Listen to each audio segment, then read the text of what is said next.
Guys, আজকে খুবই interesting এবং খুবই গুরুত্বপূর্ণ একটা ভিডিওর উপর আমি রিঅ্যাকশন দিতে যাচ্ছি। আর আজকে আমি যে ভিডিওটার উপর রিঅ্যাকশন দিতে যাচ্ছি, এই ভিডিওটার শিরোনামটা আপনাদেরকে আমি একটু পড়ে শোনাচ্ছি। ভিডিওটার শিরোনাম হচ্ছে ২০২৫ বাংলাদেশ রক্ষায় তৈরি হয়েছে ভয়ঙ্কর বাহিনী। ও মাই গড! দেখুন, বাংলাদেশে কিন্তু এখন আর আমাদের ভারতের মদপুষ্ট সরকার শেখ হাসিনা নেই। তো সেই জায়গা থেকে যদি বাংলাদেশে ভয়ঙ্কর বাহিনী হয়, শক্তিশালী বাহিনী হয়, সেই জায়গা থেকে কিন্তু আমাদের ভারতের টেনশন এবং আমাদের ভারতের ভয়ের কারণ এখানে ১০০% রয়েছে। তো ভিউয়ার্স, আজকে আমি যে ইউটিউব চ্যানেল থেকে ভিডিওটা নিচ্ছি, ইউটিউব চ্যানেলটার নাম হচ্ছে নিউ জার্নি। তো আমি রুবাই আছি আপনাদের সঙ্গে। আপনারা দেখছেন show with Rubai YouTube channel. তো ভিউয়ার্স, চলুন আর বেশি কথা বাড়াচ্ছি না, আপনাদের সঙ্গে একসঙ্গে মিলে সম্পূর্ণ ভিডিওটা দেখে আসি এবং আমাদের ভারতের কোনো টেনশন বা ভয়ের কারণ রয়েছে কিনা এখানে, চলুন সেটা দেখে আসি এবং সে বাহিনীগুলো কেন ভয়ঙ্কর সেটাও জেনে আসি। Let's start it. বাংলাদেশের সার্বভৌমত্ব রক্ষায় তৈরি হয়েছে এক অপ্রতিরোধ্য বাহিনী, যারা জীবন মৃত্যুর সীমা অতিক্রম করে যে কোনো চ্যালেঞ্জে দৃঢ় সাহসিকতার সাথে মোকাবেলা করতে প্রস্তুত, আর যে কোনো পরিস্থিতিতে নিজেদের সবকিছুই ত্যাগ করতে প্রস্তুত আছে। তারা এমন এক বাহিনী যারা সার্বভৌমত্ব রক্ষায় তাদের জীবন উজাড় করে দিতে কোনো দ্বিধাবোধ করবে না। তাহলে তারা কারা, আর তাদেরকে কিভাবেই বা ট্রেনিং করা হয় যার কারণে তারা এত বেশি শক্তিশালী হয়ে ওঠে, সেটাই থাকছে আজকের এপিসোডে। দেখতে থাকুন পুরো ভিডিওটি। বাংলাদেশের বুকে প্রতিনিয়ত তৈরি হচ্ছে এক বিশেষ বাহিনী, স্পেশাল অপারেশন ও ইমার্জেন্সি সিচুয়েশনে যারা দেশকে রক্ষা করতে সর্বদাই প্রস্তুত আছে। তাদের মধ্যে অন্যতম হলো para commando.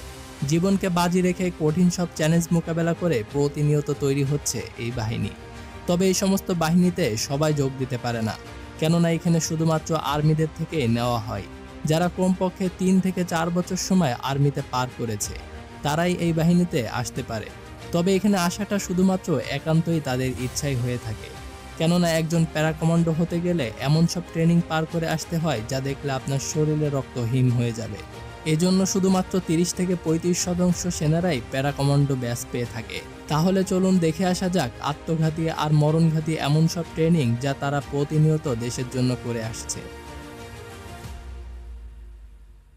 Para commando training এর প্রথম ৯০ দিন প্যারাডুপার ট্রেনিং দেওয়া হয়, যেখানে উপযুক্ত সৈন্যদের থেকে বাছাই হয়ে আসা সৈন্যদেরকে এক বিশেষ প্রশিক্ষণ দেওয়া হয়ে থাকে। প্রথমত সেখানে ৩০ কেজির মতন ওয়েট নিয়ে ৬০ থেকে ৭০ মাইল দৌড়াতে হয়। এরপর আসে রাইফেল সহ আত্মধুনিক সব যন্ত্রপাতি সঠিকভাবে পরিচালনা করা, যাতে করে যে কোনো সিচুয়েশনে যে কোনো অস্ত্র পরিচালনা করতে পারে। এরপর আসে সঠিক নিশানা তাক করে গুলি ছোড়া এবং শত্রুদেরকে সঠিকভাবে মোকাবেলা করা। আর এই সমস্ত ট্রেনিংয়ের সাথে সাথে তাদেরকে ইমোশনও ট্রেনিং দেওয়া হয়, যাতে করে শত্রুর দেখানো ইমোশনে নিজেদের গোপন তথ্য না দিয়ে দেয়। এত কিছুর পর আরও এমন সব ট্রেনিং শুরু হয় যেখানে ট্রেনিংরত অবস্থায় অনেক সেনারা প্রাণ পর্যন্ত হারায়, কেননা ৩৬ ঘন্টা পর্যন্ত না খেয়ে এক অবস্থায় দাঁড়ায় থাকতে হয়। এই সময় এক মুহূর্তের জন্য যদি কেউ বসে এবং লুকিয়ে কোনো কিছু খেয়ে নেয়, তাহলে ট্রেনিং থেকে তাদেরকে বাদ দিয়ে দেওয়া হয়।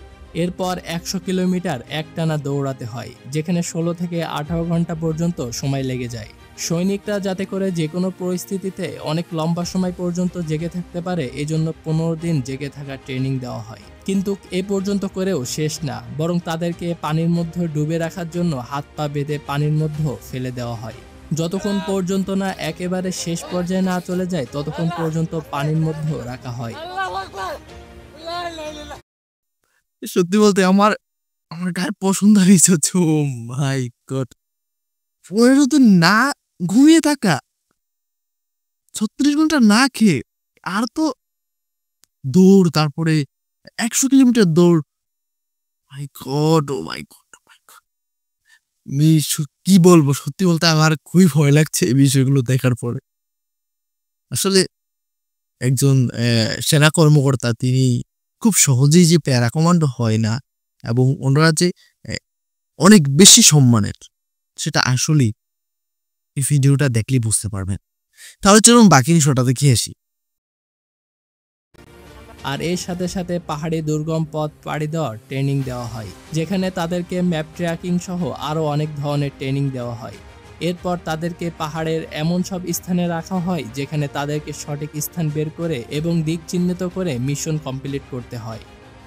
আর এরপরে আসে এক রোমাঞ্চকর ট্রেনিং, যেখানে তাদেরকে বিমান থেকে ঝাঁপ দিতে হয় এবং তাদের সাথে প্যারাশুট ব্যাগ দিয়ে দেওয়া হয় এর মাধ্যমে, যাতে করে তারা সঠিকভাবে শত্রুর ঘাঁটিতে আসতে পারে। তবে এই ট্রেনিংটা প্রথম কয়েকবার দেওয়ার পরে এটা একটা নেশায় পরিণত হয়ে যায়।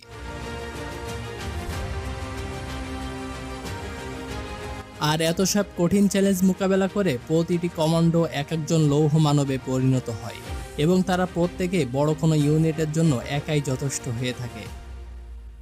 আর তারা দেশের সার্বভৌমত্ব রক্ষায় প্রত্যেকেই প্রতিজ্ঞাবদ্ধ এবং তাদের প্রত্যেকটি মিশনে মৃত্যুকে সাথে নিয়ে নামতে হয়।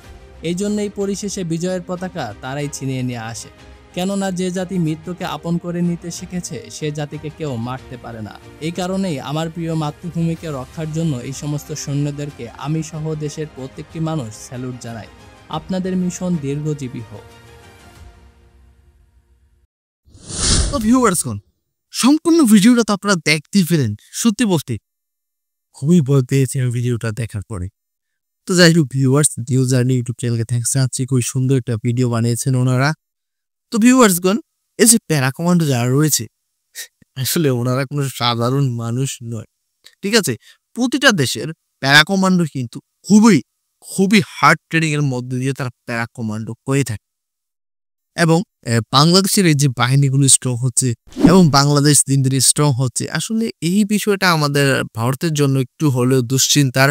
কারণ বর্তমানে আর বাংলাদেশের মধ্যে আমাদের ভারতের মতো পুষ্ট সরকার আর নেই। তো যাই হোক ভিউয়ার্স, একটা বিষয় আমি বলতে চাই, সেটা হচ্ছে বাংলাদেশ একটা স্বাধীন দেশ।